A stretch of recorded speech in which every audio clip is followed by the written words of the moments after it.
tag ano, maulam. Harvest sa gulay. Ito ning harveston kay dagko na kayo ba? Nya, di nakatubo yung iba, hindi nakatubo sa atong harveston. Hindi natin ikunin to. Yung iba, hindi na lumaki. Para makatubo naman itong iba, lumaki siya. Kunin natin ito. Mga greenin sir, sakit kaayo.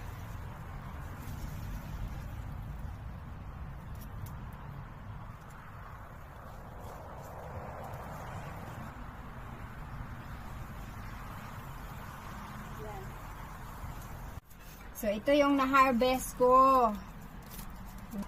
10 ito. So, yan. Pag masyado na naman siyang malaki, matigas. Diba? Pag masipag, may ilapag. Itlog. Ouch. Duha.